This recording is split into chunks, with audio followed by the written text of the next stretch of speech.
what did you do? What did you do with your mini bye? 713-572-4610. Because there's a lot of freedom. You started talking about it, how there was a level of freedom going into this weekend. Obviously, the Texans already out of the way, but not just that. Getting a win, a big win, probably the best win of the season. Maybe even you could call it a staple or like a statement win of the season for them. That was out of the way. For you, an Aggie fan, your team was playing Sanford, so that was a bye week as well.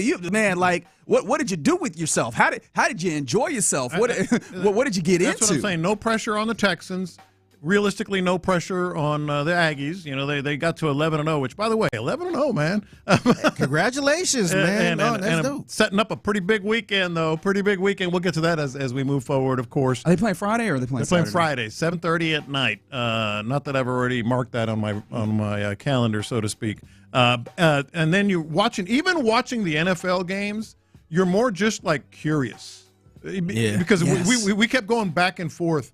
You want the Colts to win or you want the Chiefs to win? In all honesty, it really didn't matter. Oh, yeah, that was a win-win circumstance for the Texans, I think. Yeah, so you're kind of like, but then once the Chiefs came back and you see the standings, and we're going to get into that today, no doubt, you're like, okay, but it could have gone, I would have felt the same way had the Colts won, like, okay, you get the Chiefs now, and they're out. Yeah. Pretty much. So I really want to talk about that game. I really want to talk about the game. We will here in a second, but I want to start with the fact that, did you guys feel as easy on Saturday? Not just like about the Texans, but I was like, yo, I don't think I've watched football in this way in a little while. Like I felt like not only could I watch as much football as I wanted to, I could just be a football glutton. Yeah. I got deeper into the games than I thought I would, right? Like I think that some people can view my team's not playing, I can kind of chill. Like I think Figgy, you might have gone that way. We were talking this morning. It sounded like you took some naps. Yeah. I was chilling. I did a lot of binge watching. I caught up on Landman, so I'm good to go. Oh, good. Yeah, so I ended up binge watching another show. So I kind of took that advantage. Well, I ended up taking advantage of going fishing Saturday morning. And I had my screen on right in front of the helm there on my boat. So I was watching, the early Aggies and some of the early college football. I was wondering if you would actually watch the Aggies or if you would just be like, we're good just here. Checking in on a bunch. But I actually was off the water by the good games, the 2:30 games and all that. So, it was very much chill the way you talked about. At the same time, you could do some other stuff. Figgy was talking about binge watching and all that. I have one of my sons going out of town for Thanksgiving, so we had that Thanksgiving last night. Oh, y'all did an early Thanksgiving. Just his family, him and his wife and the little girl. That's cool. So that was, I made a little Chateaubriand from scratch. He's a good cook, too. Who? I don't even know. I don't know. I think he said something about a brioche bun. I don't know. Yeah, I think he said something in French. Chateaubriand. Okay. You never had that? Brother, I don't even know what that is. I'm only half convinced it's a food at this point. Sounds like some people. Some wine. Yeah, right. Who knows? Sounds like some people was doing some entertainment purpose only. Exchanges of money. Oh, that was a good weekend for that because that's what kept me invested. I'm glad they brought that up. Really? Just a little bit here and there, and then you're invested a little bit in the plays, game. Yeah. You're more invested in the game. Somebody said watch the Rockets lose. Yeah, that's one way of characterizing that Friday night NBA Cup game. There's some conversations to be had there. Rockets get a real test, and interestingly enough, it might say something that a lot of people in the NBA have been talking about, where it's in the West or really just championship contenders in general.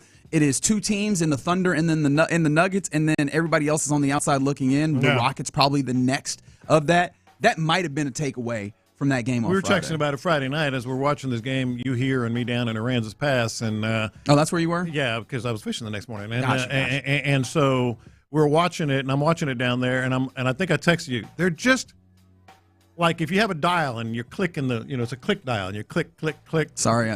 I'm only used to touchchucks. What is that? They're just like dials. Like the old school radio boards, you know? They're just the whomst? Yeah.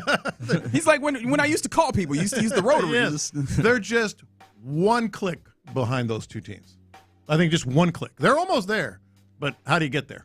How do you get that? They make that extra move. Yeah, and of course, there were some missing pieces on both sides in that game. Christian Brown didn't play for them. Obviously, Tari Eason was not in there for the Rockets. But yeah, that was an interesting game. We had a lot of fun things to watch, and I don't know that. Correct me if I'm wrong. Was there a game that was more fun to watch from this perspective than Colts Chiefs? Because you were talking about it. We were wondering who you should be rooting for. I think that there was largely a win-win to some degrees, and I mean, I think there was people on either side. The lack of pressure for the Texans side watching that game, and then also the caliber of game, plus I think the takeaways from the game made it just exquisite football watching on a mini bye week. Yeah, how so?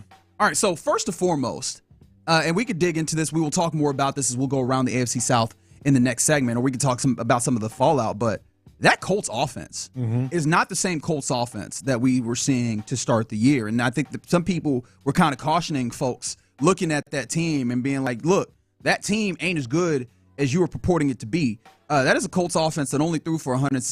Actually, and that's not correct because my box score is not completely updated, but they only threw for 181 yards. Jonathan Taylor ran for all of 58 yards on 3.6 yards per carry. Like that's an offense that had been doing some phenomenal stuff there for that Colts team. Obviously, a Chiefs defense that is pretty solid, but that offense did not look nearly as good as it had been, and that's probably a good thing. That bodes well for you, the Houston Texans, going in with a better defense than that Chiefs team, facing off against an offense that's one of the reasons why they've been really good this year. Well, it's funny you say that because that's another part of watching the games this weekend. You kind of project your squad against that team. Sure. Right? And the Chiefs' defense against that team, without the pass rush that the Texans have, had a lot of success. And the Texans play the Colts this weekend. We're going to get into it, of course, all week long. But that's how I was looking at it. I was like, okay, they're really good. I mean, don't get me wrong. The Colts, they had that game. They're up 20-9, man. They were up, pretty significantly in this game, late in the game. But they're not a beast. They're not the big bad wolf. And then on the other side, the Chiefs, who get the win there, it still didn't feel like they got it figured out. Like, as much as they got that win, and interestingly enough, I've said it a few times, this feels like the same team as last year for the Chiefs, just more unlucky. Yeah. They found a way to get it done at the end, which maybe that ends up taking you to a place where you go, oh, here they go again. Yeah. But it just felt like the Colts stopped running the football. The Colts kind of got into their shells, and the Chiefs really did not break this thing open. The Chiefs weren't effective in the red zone in this game. They did get some really good run performance from one Kareem Hunt. Although just on bad fumble, but yes, bad fumble, a lot of yardage, but also it took them just pounding the rock. He carried the ball 30 times in that football game. Yeah. So it did. Still looking at the Chiefs, I also didn't see a team that was overwhelming. And those are your next two opponents. Like I looked at both of these teams. Now, of course, they're playing each other, but I was like, yeah, none of this feels particularly overwhelming. Both of them. Like either way, whichever team won, you can make an argument that it had some level of benefit for the Texans. Yeah. Ultimately, the Chiefs win, and that gives the Texans puts them only 2 games behind the Colts, a team that you will play 2 times, and so you have an opportunity to control your own destiny and claw your way back alongside them, and then obviously getting the tiebreaker there. But yeah, man, I thought that was the reason why. It was a fun football game. Neither of the teams looked like they were dominant to where it created any additional concerns for the upcoming matchups against the Texans. I thought this was perfect game for a mini bye week. Now let me ask you guys both this about the so-called mini bye week here. There's nothing better than having a team that you are all in on, whether it's the Aggies, Texans, whomever. But isn't there something to be said for just watching the games with no real interest? Without question. Three things came to mind. Okay. You mentioned, 4, including what you just mentioned. But, the Colts and Chiefs, I was just watching this all right, and then going the other side and just kind of going back and forth. And we're going to get into this around the NFL, but this is something that occurred to me as I'm watching football with no real interest. The Dallas Cowboys. Dude, let's talk about it. We don't have to wait till we're around the NFL. Everybody says it. It was proved again yesterday. The league is just more interesting when the Cowboys are it's a cliche. People have said it so many times that it's become a cliche. But you know what? The NFL is better when the Cowboys are interesting. It just is. I'm sorry. I hate that team. But I was like, uh-oh, George Pickens. Good Lord. Yeah, he's really good at football. The fun thing with the George Pickens thing, to get deep into the weeds there, is Jerry Jones still has a little level of conversation within this. I think they gave up a 3rd round and a 5th round pick in order to acquire him, and that feels like, hey, a steal. That dude might be a little more. He's probably their best receiver because CeeDee Lamb was over there being a little bit of a head case, dropping footballs and then complaining about the quarterback, while George Pickens is over there just getting yards. He was just ripping the ball loose from everybody. The problem, if you choose to look at it that way, for the Cowboys, he is not under contract. So, like, he's doing all this and all it, like, as if you are indeed a Cowboys fan, you're probably looking at this like, yeah, this is good. And at the back of your head is like, how much do we have to pay him? I was just watching. Or we know how this is going to go. All throughout next offseason and all this other stuff. So he's going to get franchise tag. I just hate to admit it, but, man, I can't wait to see him again. Dude, I can't wait to see him again, see what happens. That's been a really good offense. And the playoffs. But we'll see. Yeah, that's going to be a question for them. What are they, 5-5-1 now? Mm-hmm. Can they make a playoffs over there in the NFC? It does feel like that defense actually has started coming around because that defense was atrocious. Aren't the two teams that are not really real good with their record, but kind of nobody wants to face right now, the Cowboys and the Texans? Yeah, in different ways. Yeah, I can see that. I mean, the Texans absolutely. I'll be nervous if I was in the NFC to face the Cowboys in the playoff game. Right. And the Texans, offense. of course, we talked about it all day Friday. The only thing with the Cowboys is that offense supposedly a lot better at home versus than on the road. Well, we'll see. But yeah, we will see. I want to find out. Are you going to take Pickens with you? Okay, well, yes. Is he going to stay out? Is he going to stay out late the night before? That's the question. We're not talking about the first series. That's the question there. But again, depending on how you feel about the Cowboys, you'll be watching them again next week because they're playing the Chiefs. Like I think that's going to be actually next week, Thursday, right on Thanksgiving, where we are all subjected to Cowboys football, right? I think that you have a little bit more interest in that this Thursday because you get another look at this opponent that you will be seeing very soon thereafter. The only thing I'm worried about is the Cowboys fans. They're just going to be so insufferable again, which is why we hate them. I mean, I'm already seeing it, all over, and I'm like, oh. Yeah, but it's a love-hate relationship. It's also a setup for the funny thing, which is the fall. Get the hopes up, and then all of a sudden, here come the Cowboys doing something that only the Cowboys can do, which is falling off. I ain't gonna lie, I kind of enjoyed them coming back and winning this game just to see Eagles fans just overreact. I don't even know if it's an overreaction. But just their team being 8-3, and how the world is over now. Who the Eagles? Yeah.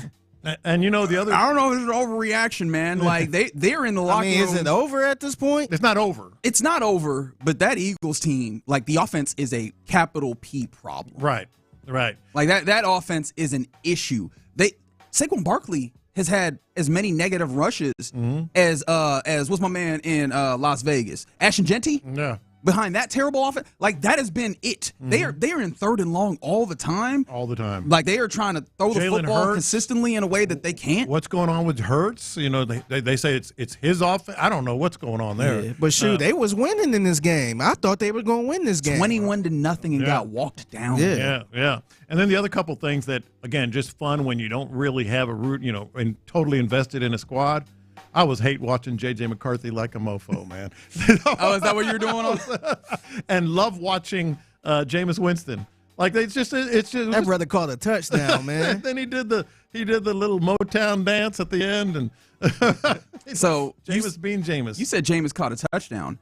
Jameis Winston caught a touchdown through contact and was able to keep himself upright. Well, let me change that. He caught a pass, ran for a touchdown, and broke some tackles, by the way, and got into the end zone. Yeah. Can I ask you guys a question that sounds unserious, but please understand, I am 100% dead-ass serious. Are we sure Jameis Winston isn't a tight end? Are we sure he's not because you got the full spectrum of Jameis Winston in that game. Jameis Winston threw a pretty terrible interception. He had like a whole, I think it was like 10 plus 20-yard passes 20 yards down the field. So like airing that thing out, he caught a pass, took it for a touchdown. Like you got the whole gamut of Jameis Winston. His pregame speech was on point. Pregame speech, celebration dance, but we inside.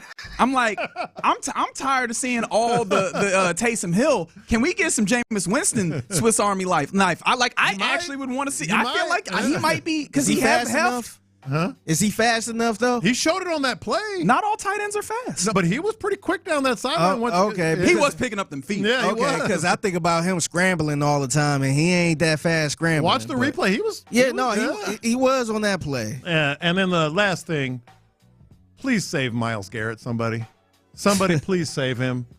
Please. Save him from what? From the Browns. The only saving that's happening is at his bank account. He's doing all right. He's doing all right. Good. Good Lord. He's got 14 sacks in the last 5 weeks. That's correct. Weeks? He has 18 sacks through how many games? Yeah. 11? Was it 11? Brother, games? He's going to blow that sack record out the water Okay. Are you kidding me? Put it this way. He's got 14 sacks the last 5 games, which would be tied for the lead if he only played those 5 games. Like for the season. Yes. Correct. Yeah, it would be tied for the Well, at lead. least they won. They won. Yeah, there you go. Won, but Yeah, somebody- you talking about save him after? Like, there's been instances where there's been very much more SEAL Team 6 missions necessary for Myles Garrett. This one was fine, but otherwise, like somebody said, proverbial hell for him. Let him stay there.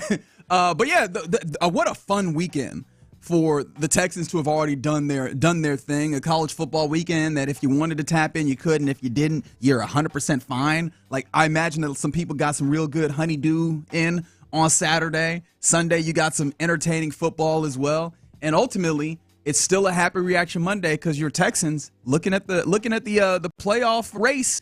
They're constantly on that in the hunt graphic. Unfortunately, they didn't get much help in the wild card. No. The Jags win, the Chiefs win, the Ravens win. There's a bunch of teams there still in that Pittsburgh muck. lost too, man. Yeah, Pittsburgh lost, but now they're another team that they're in that in the hunt. They might well. be in that wild card conversation. Well, as of right now, the Ravens are at the leader. top in the AFC North, but still, like they didn't get any help there, but still a fun weekend of good football, and I think you could see things that give you some light and some opportunity to dream when it comes to playoffs with the Texans.